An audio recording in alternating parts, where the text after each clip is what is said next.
Adam Boljkovac, right side, Queen's University men's volleyball. Adam, thanks for taking the time today to talk to us here on the Gold Standard. Awesome, thank you. I'm glad to be here. You've had a bit of an unorthodox journey as it relates to getting to where you are with volleyball here at Queen's. You were in your 5th year last year in terms of your undergrad studies, and then your 1st year of eligibility. Can you kind of just take us through what that journey's been like for you and what it's meant to play volleyball here at Queen's? Yeah, it definitely was an unorthodox journey to get here. I played volleyball throughout high school out in Alberta. I played for a pretty successful club team, Forsyth Volleyball Club out of Edmonton. And then when it came to choosing universities, I looked a lot more at academics as opposed to athletics. There were some coaches who had interested me in Alberta colleges and universities. But in the end, I chose to come to Queen's for engineering.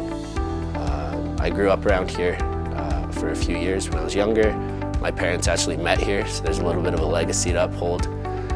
And when I got here, I never reached out to Brenda, who's the coach, back in my 1st year of school, but I did go to 1st year tryouts just to see what the team was like, see what the atmosphere was like. And when I realized how much commitment there was on the athletic side, when I was already overwhelmed with what the academics would look like, I decided not to pursue it. I started missing sports again, went and tried out in the 2nd year, the exact same thing happened. I just got overwhelmed with the commitment. And then during my 4th year of school, I actually had a year off. I had a full-year internship just north of Toronto at Honda Manufacturing, where while I was working, I took a few online courses, had a lot lighter course load in my final year, and just realized how much I missed organized sports, the competitive aspects of it, the structure that comes along with it, so on and so forth. So I sent an email to Gabe a few weeks before school started, just to introduce myself, give him a few of my stats from back in club, and did the whole tryout process and got my shot to be part of the Gaels squad. Your first season had a pretty successful year. You guys won the conference championship and were able to host the Forsyth Cup here at Queen's in front of a capacity crowd.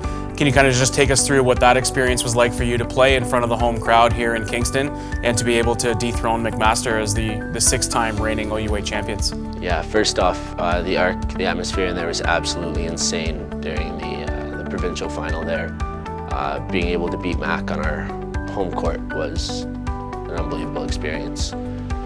I think what it meant to me was different than the rest of the guys that were on the team. They had been really close before, they'd almost had it, and then Mac just took it away every year. So I was really proud to be a part of being able to contribute to getting that title and getting that championship win last year. And through the first few weeks of the season, you currently sit 2nd in terms of total attacks and 2nd in terms of total kills in the OUA. And there's obviously some on-court cohesion between you and setter Zane Grossinger. Have you guys be able to spend a lot of time together? And how has he been able to actively get you so involved from the right side? I mean, first off, Zane is an absolutely incredible setter. His court awareness, his decision-making puts every attacker in the best possible scenario every time. And him and I have a pretty good relationship, I'd say. I think our chemistry on the court stems from our on-court and off-court relationship. We're good friends. We respect what we each do on the court.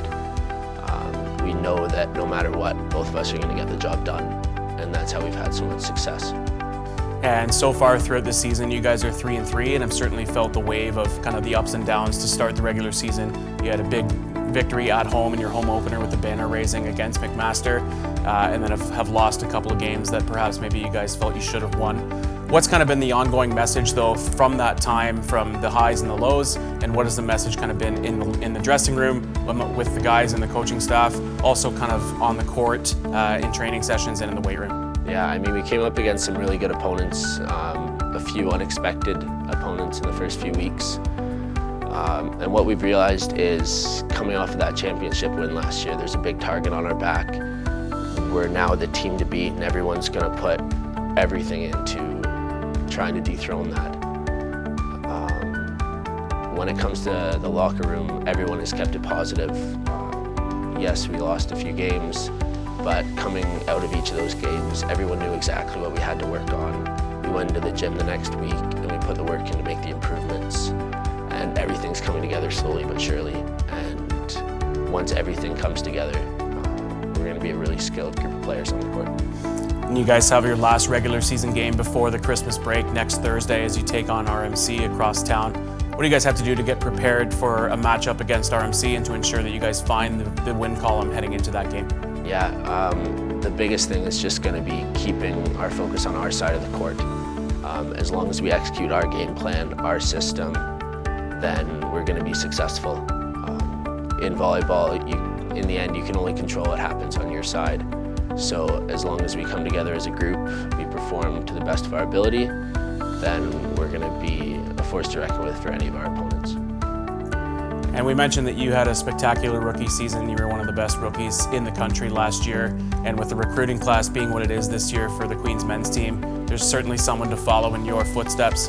Who's someone that the Gaels fans and volleyball fans in Kingston can look out for to perhaps be that person to fill the void as the Rookie of the Year perhaps for this Queen's team, and someone who could potentially be in the running for OUA East Rookie of the Year? Yeah, I mean, all of the rookie class this year is pretty nuts. They all get ridiculously high, they swing hard, they have tremendous volleyball IQ. Eric Sixna came and showed up against Mac. He had a breakout game for our home opener, really contributed to us getting that win. Zig, Dax, and Lachlan pretty much ran the show against UBCO in preseason to help us get that win as well. Each of these rookies has an incredibly high ceiling that no one really knows how high that can be, but once they reach it, they're all going to be something to watch out for. And Adam, lastly, this series is called the gold standard, and that philosophy and interpretation has been different with each person that we've talked to, whether it was Coach DeGroot, whether it was Lucas, and some of the other guys that we've been featuring as well. What does that gold standard philosophy mean to you as someone in their second year and someone who's been a part of this program for a year and a half now, whether it's a team interpretation or whether it is for you as an individual? Yeah, I mean, yeah, there are a lot of different interpretations of it. I think that the biggest key when it comes to the gold standard is, I mean, everyone here, every Gael is an athlete. They're really good at what they do. They all have an ego. They're all competitive.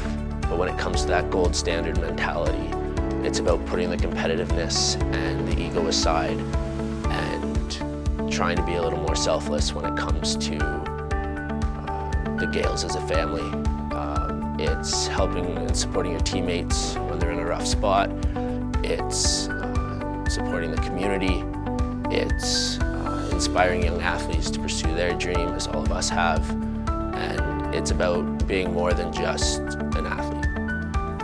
Adam, thanks very much for taking the time with us here today, and best of luck to you and your team as you guys head into the Christmas break and for what's surely to be an exciting second half of the season as you guys ramp up for perhaps another conference championship and a run at a national title.